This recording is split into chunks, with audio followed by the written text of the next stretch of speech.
Okay.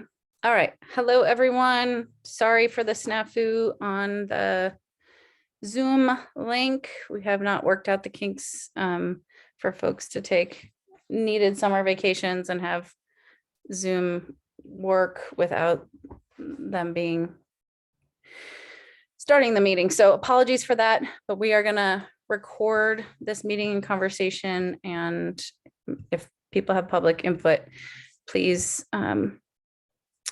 email me directly or Gina directly to Johanna, johanna.miller@vermont.partner.gov. Apologies. In the meantime, we are really lucky to have two special guests. We're going to have our standing agenda. We're going to flow.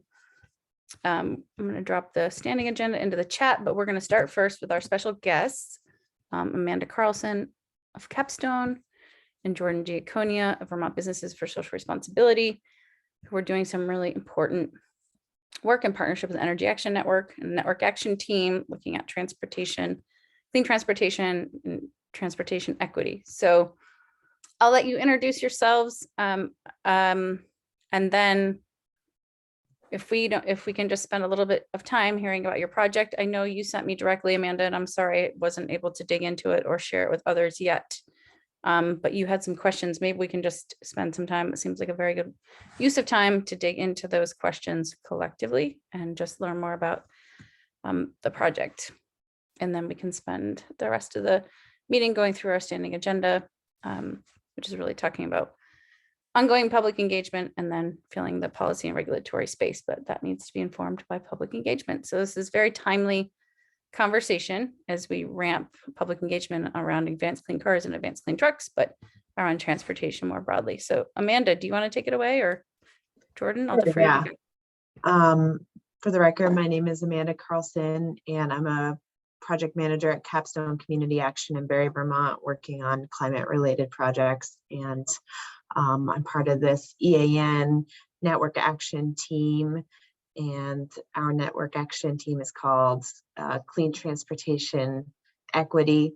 And we originally formed thinking about TCI and gathering public input on TCI to create a menu of options, but we've pivoted to broadly thinking about clean transportation, but really our goal is still the same, is to gather Vermonters' inputs on various clean transportation initiatives, and thought that it would be good to join this group, considering you're thinking about public engagement and transportation and the climate action plan. So I'll pass it over to Jordan, my partner in this endeavor, and he can give you more in-depth background.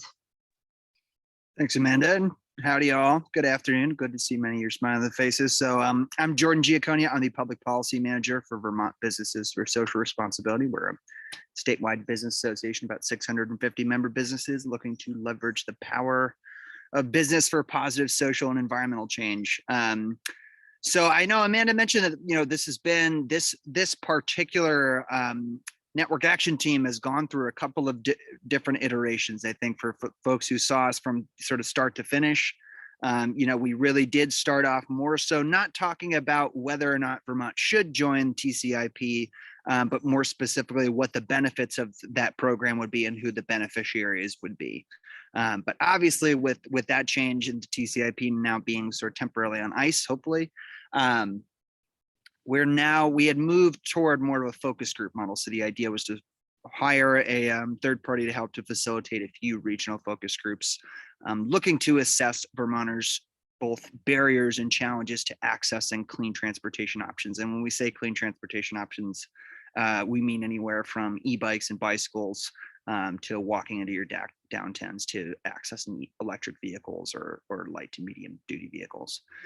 So covers a fairly large swath. But as we progress forward, I think we recognized that there were sort of competing priorities, moving at the speed of trust, but also to pace and scale that's commensurate with Vermont's climate action requirements and the work of the council, more specifically this group.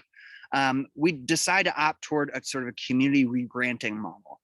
So more specifically, meeting communities where we are by providing resources to local organizations who are really already doing that just equitable work across Vermont, and giving them grants to help to convene groups of their members, but still driving at those same core questions around transportation equity and barriers to clean transportation and public transit.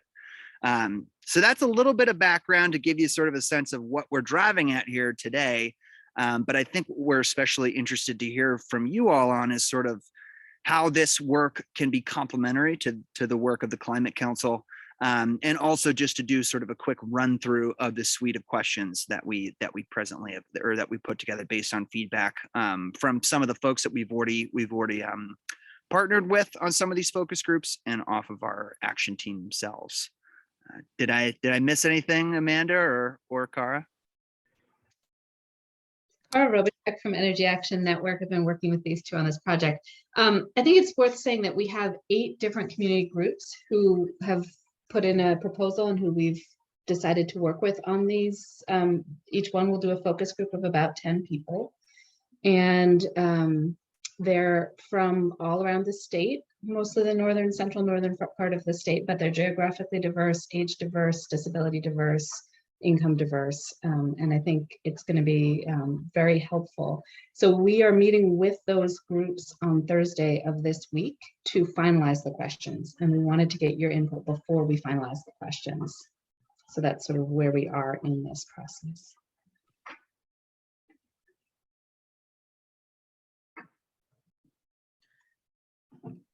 Excellent. Jordan sent them around this morning, I think, to Gina and Joey. Were those forwarded to the group, or what would be a helpful No, format? let me forward to them right now. go through Sorry. I've just been in back-to-back meetings. I'm so sorry. Let me send this.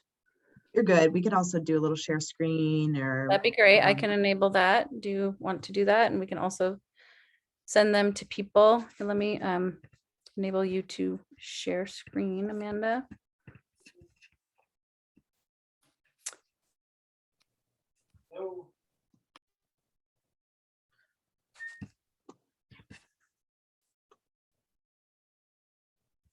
everyone seeing these? Yep. Yep, all good. So this is kind of what we're looking at. We are going to ask that Amanda focus and Jordan, do you think it would be helpful to sort of describe, you did a little bit, but maybe the different types of like partners you're partnering with? Or do people have enough information? I feel like I am aware of that, but I'd like to know the list. What are the who are the groups? Can you name them? Sure, If yeah. I can do it. CVOEO and Old Spokes Home in Chittenden County, Capstone, Central Vermont Council on Aging, Rights and Democracy, who are specifically going to convene a group in the Rutland area. Lamoille, I forget what it's called. There's a homeless shelter in Lamoille County.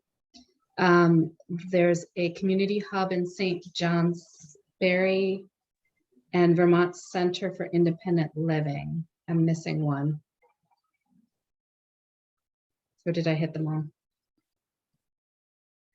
You got I can local, go and not Local Motion, Old Spokes Home. Old Spokes Home, sorry. So that's the sort of scope. It's a pretty good spread of geography and different populations.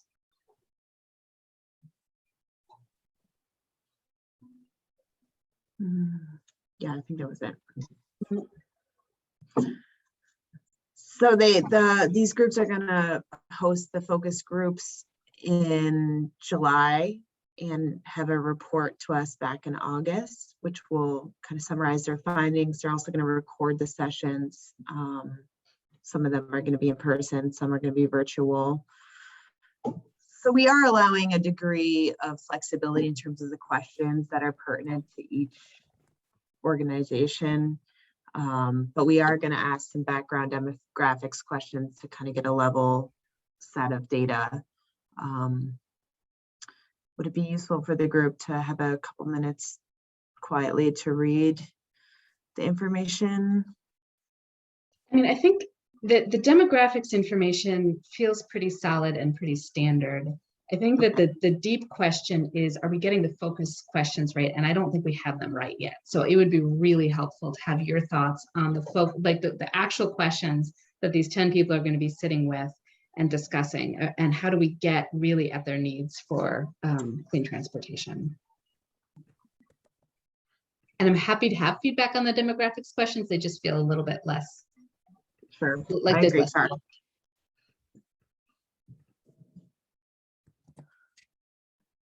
I'm just trying to forward this to people too, so that they can also look at it and we can post something down the road for others. I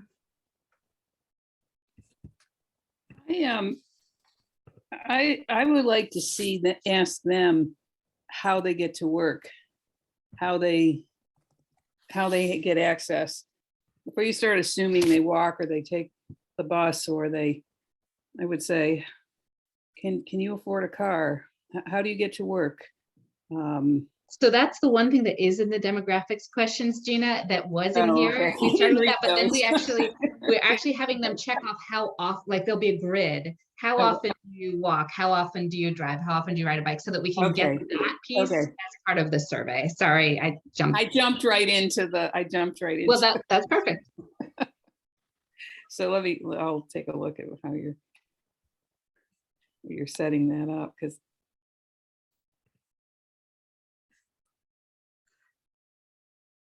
Hi, Chris. What do you have? There, quick Hey, question. Chris.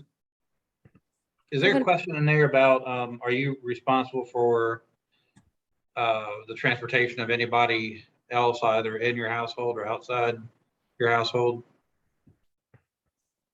That's a great question. That I think that would maybe go in the survey portion first, where it's not as much a discussion question, but it's like Yep. the back context. That's a great one to add. Who's taking notes? Jordan, Amanda, me? I'm taking notes. I got you. Great. And and also, if you want to offer suggestions, it could be, of course. And also, is it 2 questions? Is it inside your household and also outside? Yeah, that's a good question because that's something we hear often is I get a ride to an appointment from a friend, or, I give my neighbor a ride to go grocery shopping if I'm going grocery shopping.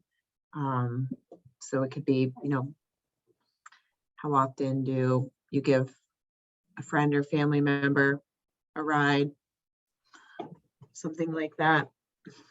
And household could be a challenge too, because like, if I was trying to answer it, I would immediately think, well, I have to give my mom rides places, not in my household though. So would that be, so anyway, that's just something to tease out to try to get, I think both, I guess maybe it's family and non-family. Mhm. knowing how much they drive. Yeah, I wondered about, like, do they live rurally, suburban, like either getting at how much they drive or like how you kind of get at how they're getting around today, but where they live, may be helpful. Yeah, we have this question. Where do you with- live? City, town, a suburb, a rural area. But then we also specifically ask town and county But here. there's Do you rely on a car, I guess, or something? there's a big difference between living in downtown St. Johnsbury and living out in the hills of Wheelock. So knowing, and when you say I live in a village versus, people don't always understand what you're talking about in that context. I think understanding how far they're driving to access what they need would be good. I mean, sharing this with some real live transportation planners would be, I think, helpful. And Chris, you have access to some, because these kinds of questions have been asked in other contexts, I believe.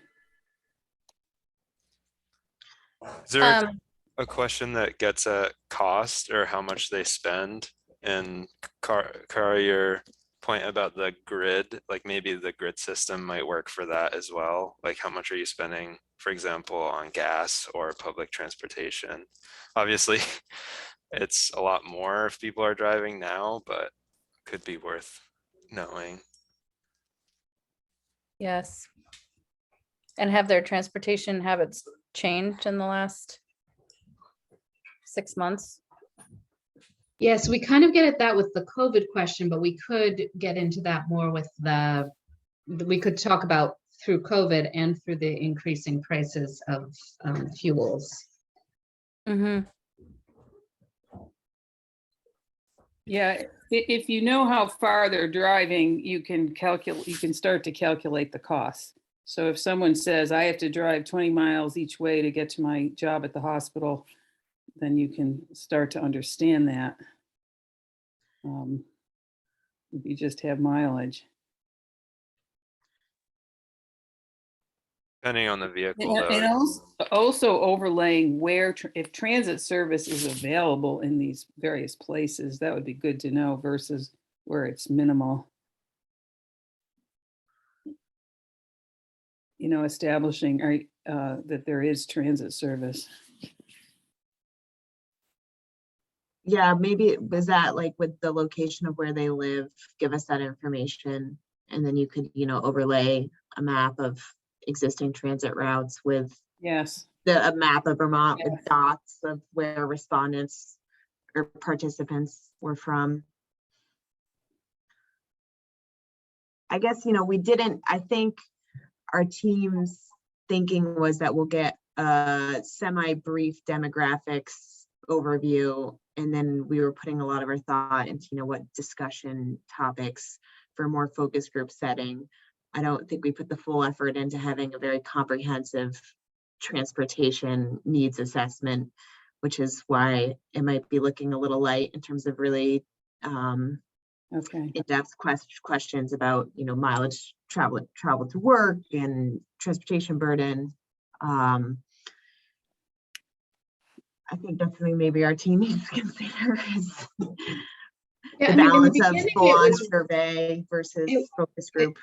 right. And we were really thinking about this as a focus group. And over the course of some conversations, we decided to be very helpful to have demographics and to make sure that each of these 8 groups is asking the same demographic questions. And it's sort of morphed a little bit towards having a little bit of a survey that they take in the beginning before they start the conversation. But the intention was always more on a focus group.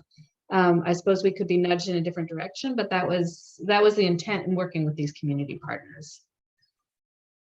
Yeah, I mean, I would just offer that, from just a data perspective, 80 folks is not a large enough sample size, random enough or representative enough sample size to really draw out, statistically significant observations, in terms of, we've got good statewide data on that. So I just really want to reinforce and agree with what you were just saying, Cara, that the real value here will be what comes out of the conversations, including some of the things that come up in more open-ended or in follow-up questions. About, can you tell me more about that? Or, why has that been the case for you? Or, so I'm as somebody who always wants more information and wants to know, well, how does this compare to the, statewide BMT or average household spending or number of cars owned per household or transportation mode share? We have all of that information at the statewide level. I think to the extent that comes up, it can be helpful, but overall, I think since we're not looking at a sample size where we're going to be able to get statistically significant data, we should really focus on the qualitative responses. I'm trying to put my citizen of the NEK hat on as I read this, and what my neighbors may or may not know, what my customers at the food bank may or may not know about these issues, and the knowledge is 0 to none. So when you start asking somebody about, would you drive an electric vehicle, they're going to look at you and go, what's that? Really? Maybe not in all cases, but in a lot of cases. Where should Vermont be building more housing? That's a fairly sophisticated question. I'm not saying these people aren't sophisticated, but maybe they need to think about it. I mean, they'll say, where I can get to work, hopefully, and I guess maybe that's what you're ferreting out. I just want people to not just think about what we want answered, but who's going to be in the room and how can we help them? Maybe that's not what this is about.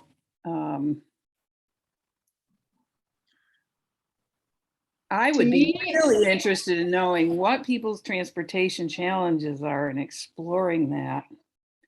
If they have, if they have any knowledge of alternatives, if they've thought about whether reducing VMT can help them in their daily lives, in their affordability issues. Because that information will help us tailor the policies and the programs. See what I'm Yeah. saying?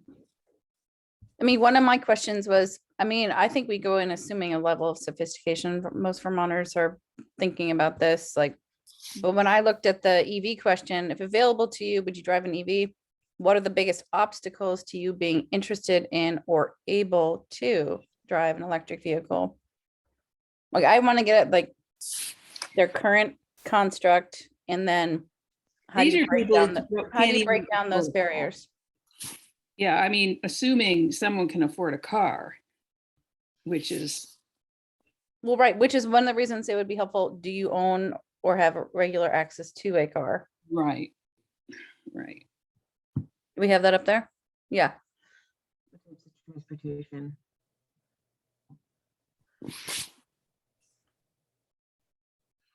Yeah, I think access though, or maybe that's a subline in this transportation options grid.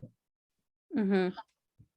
When I look at the list of questions that we have, and I think about 10 people in a focus group, I think we've got too many questions. I think these need to be pretty open-ended. And I like the trajectory of what is your transportation like now, which hopefully they will have done on the survey right before they start talking. What do you want that to look like?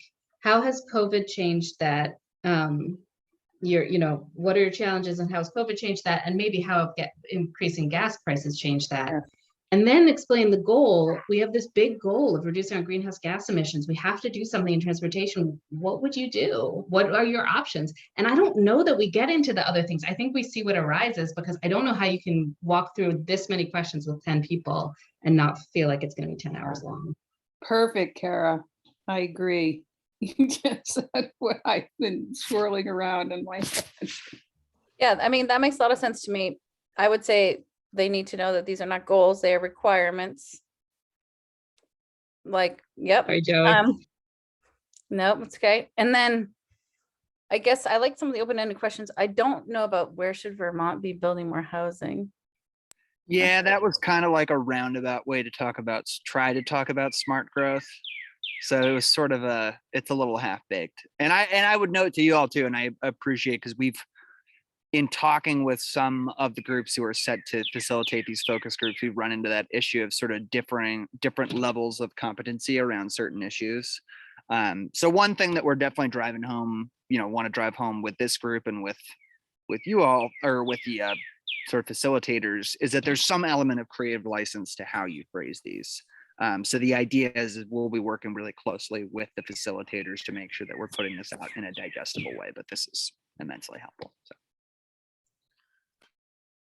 I guess because we don't want to take up your whole meeting and we came to you specifically knowing that the work that you're doing now, is there any questions that we could really tease out, a ground level question or a basic question that gets at the work you're doing? And I had thought of something like, if your taxpayer dollars are being spent on clean transportation initiatives, what would you do with them? That is probably garbage, but if there's anything to do with like advanced clean cars that we can really boil down to a question that we would ask this audience, I mean, that's why we're here. Well, the key question in my view is, how do you feel about the manufacturers being regulated to produce the vehicles that are needed to reduce emissions. Because it's all about the manufacturers. I mean, I see Megan's hand is up. I'm not saying it absolutely clearly, but the idea is the burden is on the manufacturers. Now, most of the people who may be here have never dreamed of buying a brand new car ever, and let alone having any kind of car. So bringing that back to their mindset might be challenging. I don't know, maybe others have ideas. Megan, do you have go ahead, Megan. Yeah. Yeah, no, I think that's a really good thing to be thinking about. I mean, just really quickly, Gina, responding to what you said about the manufacturers. I mean, I'm not really sure if that question works because we've been regulating auto manufacturers for 30 years in Vermont already. So it's Yeah, not you're really a tightening it new, up. Yeah, it's not a new thing. so I don't know if that works. But one thing that, you know, Gina and I were talking about late last week, in terms of getting public feedback about those rules specifically, since we can't, you know, substantively change the rule or adjust the stringency of the rule. Megan, you're Okay. breaking up terribly. Is she breaking up for you all too? Yeah, I'm having a little trouble on my end. For Might be some your reason, headphones. you're breaking up. Fran. Okay, I'm sorry. Oh, you're back. Try again. Okay, yeah, it's probably just the internet at the state office is terrible. Well, it's good now, so sorry, but we couldn't hear you. Start Okay. again. I'm sure it was brilliant. Bad. Well, so I think that one thing, since we can't ask the public about, you know, feedback on the stringency or the substance of the rule, because we can't change that. I think one question we could ask is, you know, acknowledging that by 2035, the only new vehicles that are going to be offered for sale in the state of Vermont are going to be zero emission vehicles. What can we do as a state to prepare you better for that happening, you know, and what complementary policies, you know, obviously I think these could be, you know, phrased differently, but essentially, you know, what is it that you need to prepare for that happening in, you know, 13 or less years? And that could be feedback that that would be really valuable, given that, you know, we can't change the substance of the rule itself. But so that was an idea that we had for our public engagement meetings, and could be something else that could be articulated here. Mm-hmm. Yeah, I like that. I think that's a Amanda- good part. Oh, I just had another thought. Go ahead, Jared. Just briefly, I think that that's a good question. The only thing I would request, and I know Megan, of course, already knows this, and I imagine she would agree, is that just that we be really careful in framing that to emphasize that the rules for 2035 only apply to new vehicle sales. I have seen a number of people kind of, you know, spreading misinformation about, you know, only electric vehicles will be allowed on Vermont's roads post 2035. And even when auto manufacturers are required to only deliver zero emission vehicles for new vehicle sales from 2035 on, it's not, there's no contemplation of taking away people's existing vehicles, or there, unfortunately, there will still be a much higher number of gas and diesel vehicles on the road than we would want 2035 onward. So I just want to be clear to avoid any kind of misrepresentation or feeding into some of the fear mongering I see. Unfortunately, maybe it's just in random online chat boards, but that this is only applying to new vehicle sales, and that there will still be hopefully much more efficient as we get to that point, but there will still be non-electric vehicles allowed on the roads. You know, I've been running into a lot of people who think a Prius is an electric vehicle because it has a battery that regenerates. So when you just start talking to people about electric vehicles, we're not there yet in people understanding, at least out in the hinterlands, maybe in Montpelier, people don't know what that is. They don't know what an electric vehicle is versus a hybrid versus a a hybrid gasoline vehicle. So that's got to be part of the recognition of these types of questions, is that the knowledge level is pretty, we've got a lot of work to do. So I'm just sensitive to the time. I have one other thought, and I want to make sure that anyone who else, and then pivot to other things too, anyone else who wants to offer input, maybe, can I just ask if we have specific ideas, can we follow up with you, Amanda and Jordan, directly? Yep. Okay, great. One other thought, just kind of not the same kind of frame, but appreciating what you were laying out there, Amanda, in terms of what we're trying to do here, and a question that would help. Maybe one thing, could we ask something like, Vermont's transportation system is going to change, will look a little different, in the coming, decades. Where do you see your, in 10 years, what is your preferred mode of transportation, and what are the obstacles to attaining that vision, or something? Like, just trying to get at, again, is it like logistical, financial, like, I don't know, something a little bit more broad, but gets like a sense of like where people want to head, and then informs the policy of the programming that we can do to help them head there. Most definitely. And I've been thinking about that in the context of the state of Vermont's going to be investing in all these micro transit pilots in different communities around the state. And this is a very self-serving question for me, because Capstone's launching a micro transit pilot, but that's going to be happening statewide. And I foresee that's where transit's going in the next decade. So I personally am like thinking about getting input from Vermonters about, if they would use a rural Uber type service, if it was affordable and safe. But yeah, that's a great question, Joey. But I think it also, talking about the future of transit and how it looks for someone living on a dirt road 5 miles outside of town.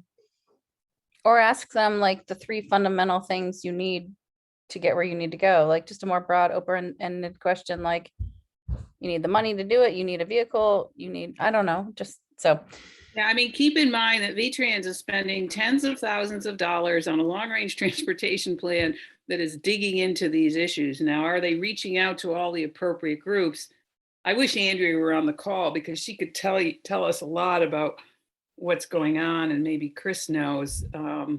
But what we're talking about is the fundamentals of what the state's has mandated to do through its transportation planning programs. So, if we can add value to that, I'm just on their website right now, and yeah, there's things going on rather slowly, but anyway, Chris, anything you can add? Oh yeah, VTrans has its own equity initiative that is getting underway about making sure they're reaching out to the full spectrum of Vermonters, and so we're helping with that. So yeah, so they should be asking this question. One thing I'm not sure if we need to get to this here, but one thing I would be wary of is limiting questions about where do you need to go. It's really about where do you want to go. Yes. Because yes, there are critical trips, like getting to a doctor, getting to groceries or something like that, but mobility is about want as much as need. And hence a lot of people ultimately get cars. They don't want to sit in their house and wait for a bus, whether it's microtransit or Uber or anything else, especially in a rural setting. And I'm not trying to be a wet blanket or anything, but I've lived in enough rural areas to know that's including being having grown up in these areas myself. Oftentimes when I'm in the car, it's not because I need something, it's because I want to do something.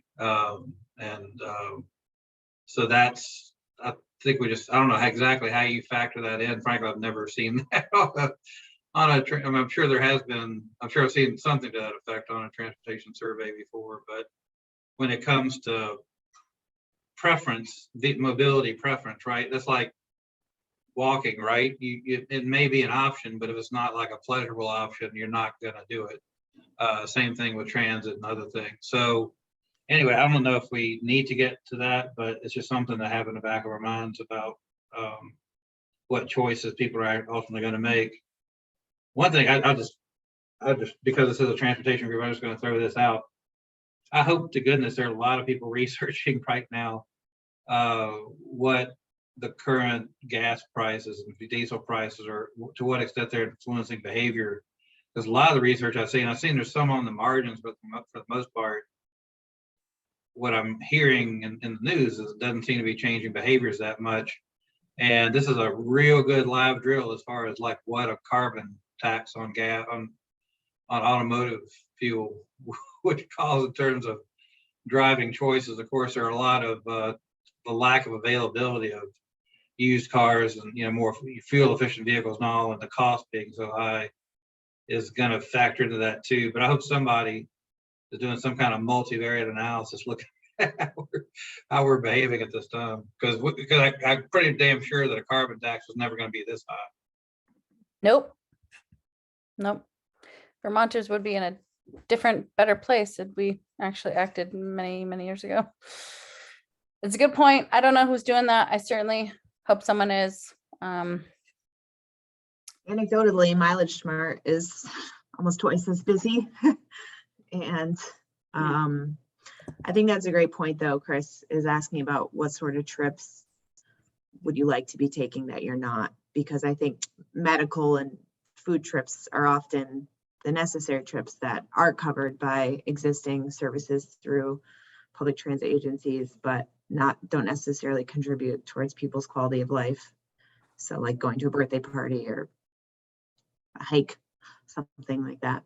So assessing that in our focus groups, I think would be really valuable. Yeah. Well, we very much thank you for the work you're doing, the opportunity to offer input. And just a reminder, the thinking is, and the goal would be to have this finalized, finished by like mid to end of September. Is that right, Amanda, Jordan, Cara? Yeah, if I could give you the timeline really quickly. That'd be great. These questions, any feedback you have, we welcome before Thursday or Thursday at noon. And then we'll be talking with all of the grantees and finalizing the questions by Friday so that they can go ahead and start their focus groups and planning them for the month of July. We'll get feedback from them by mid-August, and we will sort of repackage that up and share it with you as quickly as we can, definitely by mid-September, if that is helpful.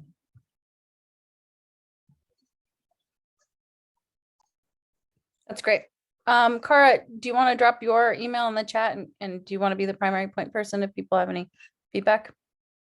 No, I want all three of us to, because I'm going on vacation next week, and we have figured out that while we're all going on vacation, we don't all overlap. So we'll all put our emails in there if that's all right.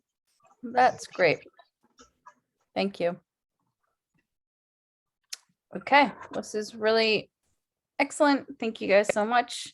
Please linger if you are inspired or able, or pivot off and enjoy this gorgeous day and more work you have to do. Bye all. Have a good day. Hi, Amanda. Thanks for Thanks your work. again. Thank you. Okay. Yay. All right.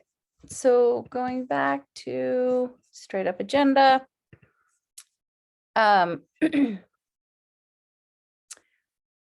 Public engagement. That's really exciting. There's no webinars in the hopper, unless I'm mistaken. So maybe we can turn over to Deirdre, or excuse me, Megan and Deirdre, and talk about the rulemaking just briefly in the public engagement update there. We were going to get it in Rachel. Thank you for joining. If you want to give folks an update on where that stands and what you're doing, that'd be awesome. Yeah, I don't think we have much of an update since our meeting on Thursday morning. But I think Rachel and I are going to try to get together this week to base, a framework for a public engagement plan for the rule off of the another plan that Rachel has been working on, and I'll let you explain what that is, Rachel. I think you covered that detail last Thursday as well. But we are going to be joining the Just Transition Subcommittee meeting on Thursday to just kind of let them know what we're doing and maybe get some initial feedback from them, given the requirement in the GWSA to make sure that we, do this outreach in specific communities. So that's our plan. In terms of other rulemaking updates, not much else to report since last Thursday. We're just kind of continuing to refine the rule draft itself in the record before we send it to ICAR on June 27th. So that's all I have. But Rachel, I'm sure there's other detail that you Yeah, can provide. just, I'm working on a draft document that has kind of our timeline, which we had already established early on in terms of like our timeline for public engagement in order to meet our kind of external deadlines. And then, one thing I worked on since the last meeting is pulling together all the sources of information that we might pull to like help inform the public process. So for instance, the guiding principles from Just Transition Subcommittee, the public engagement plan that was cited in the climate action plan, the community engagement and communication strategy that I think Jane shared last week, the findings from the public engagement process in the plan. Then there's also some other, federal tools and resources that we have. But I guess that all that is to say that I'm reviewing those to make sure that we're, the proposal would be informed by that. If there's any other resources, I mean, there's all kinds of like best practices stuff out there that we already have, but if there's anything specific to this process, like Jane mentioning the communications strategy last week, that would be good to know. And I think what I'm hoping is that I'm going to meet with our environmental justice coordinator this week to kind of see how this aligns with the other plans that we're putting together internally. And then, as Megan mentioned, we're going to get some initial feedback or just, information. I don't think we're going to share a draft before Thursday. Is that right, Megan? It's just to get kind of a Q&A.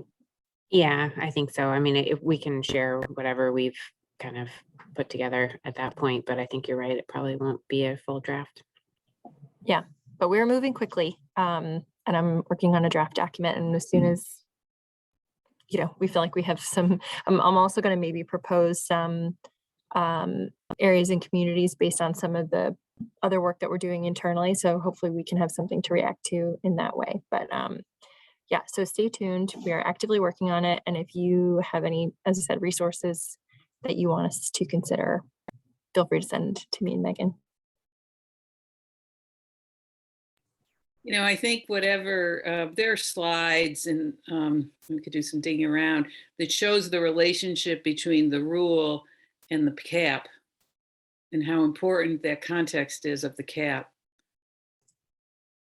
So in layperson's terms. So you've got the law, you've got the plan, and this rule is part of this very important effort to get to these numerical goals. Yeah. And that stuff is out there somewhere. Well, it's out there because we're writing it. Well, no, we wrote it as part of the planning process. Right. There are all kinds of presentations that were made, and yeah.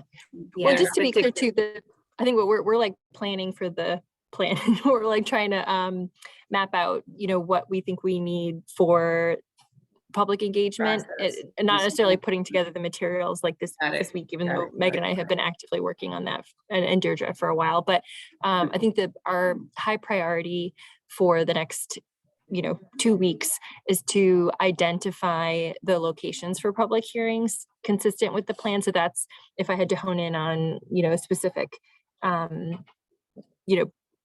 item that we're focusing on, it would be the communities, and trying to help identify the areas and communities that have the most, I think the languages that have the most significant exposure to the impacts of climate change for the hearings. But any input on public engagement is welcome, but that's where we're zooming in for now. And speaking of zooming, will they be Zoom meetings? Probably, yeah. Yeah, that was good. Zoom. That's probably on my mind. Yes, I think right as of right now, our working plan is to have a virtual meeting and then some in-person meetings. Sounds good. Well, you guys are doing really good, important work. Thank you for that and the different layers that you're bringing into it. Any other questions about that? And Rachel, thank you, both of you, Megan too, for the invitation to offer further input. Anything else on that?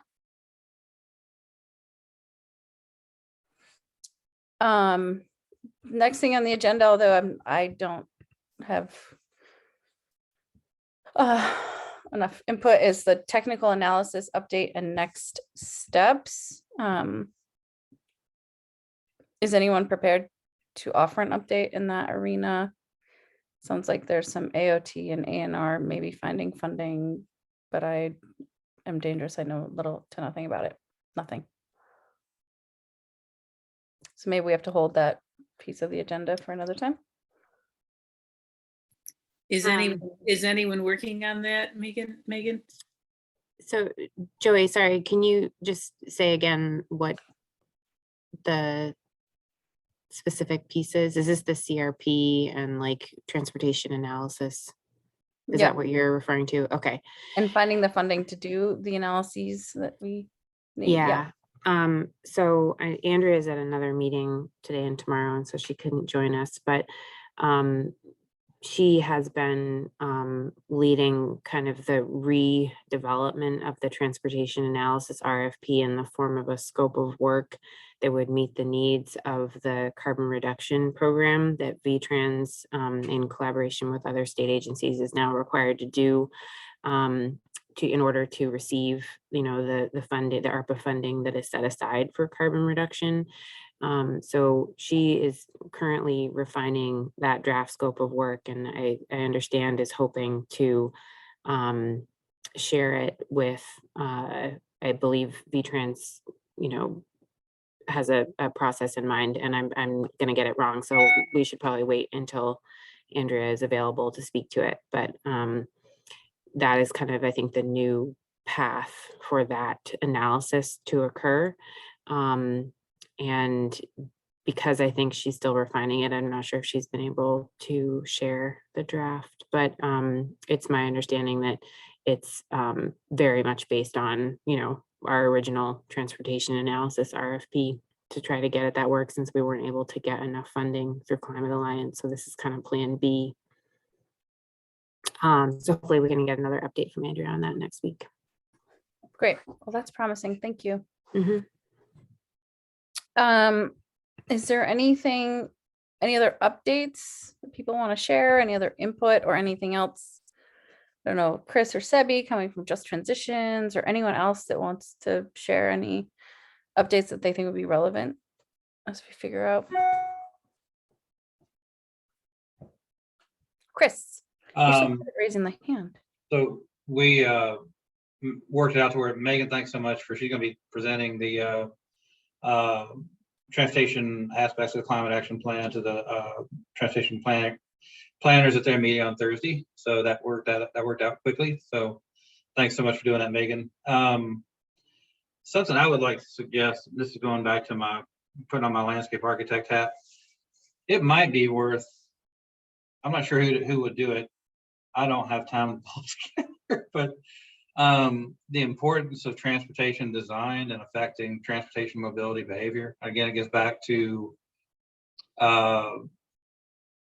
making mobility options desirable and preferable. It's not a bus shelter in the middle of a vacant parking lot exposed to the elements, that kind of thing. It's not sidewalks exposed without any kind of cover or anything like that. It's not one-way streets, multi-lane one-way streets blowing through Burlington and places, or without on-street parking, yada yada yada. There are things, and even when it gets to roads, right? The black and white sign that tells you your speed limit doesn't do a great job affecting at what speed you drive.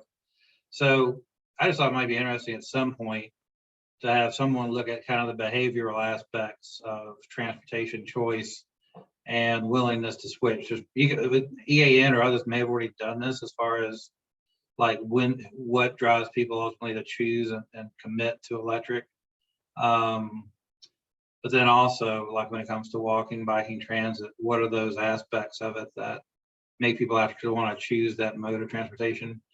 Because it's actually really critical. And I'll be honest, Vermont makes it damn difficult because like a lot of the traffic calming and other things that we'd want to do in our compact settlements, the rule is traffic calming and all that's great, but if it doesn't work with a 15-foot steel plow blade, you're not getting it. The towns have to then adopt that section of state road that goes through the village or downtown.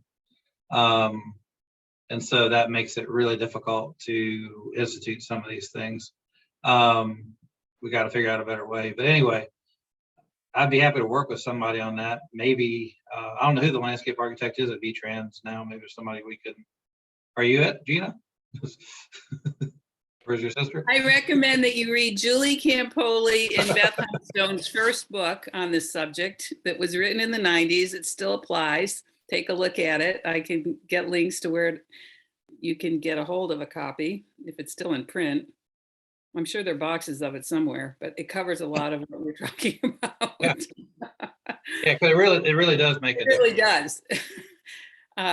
Yeah, there's been a lot of work. Most of it's in an urban context, but there's been work in rural settings on design that will get people out of their cars and onto their bikes and walking and making transit more user friendly. And I mean, there's a whole section at the annual Transportation Research Conference in Washington. I'm sure that is just about that subject. So, but that book is definitely still very relevant. One thing I did learn this week is that Joe Sigelli is leaving V-Trans soon. Oh, no. He's the director of research and planning, and he is Andrew's boss. And his role, he has to approve all the research dollar. I mean, there is a research director, but he oversees a whole lot of really important stuff that's relevant to this work. So that's something Michelle will be involved. Hopefully Michelle's not going anywhere, but that's a position that we need to keep an eye on. That's going to be a change. That's going to be a big change. Unbelievably big change. Oh, and I guess I should say I'm switching from hearing transportation for BABDA to emergency management. So Jason Rasmussen will be the new transportation, the BABDA Transportation Committee chair.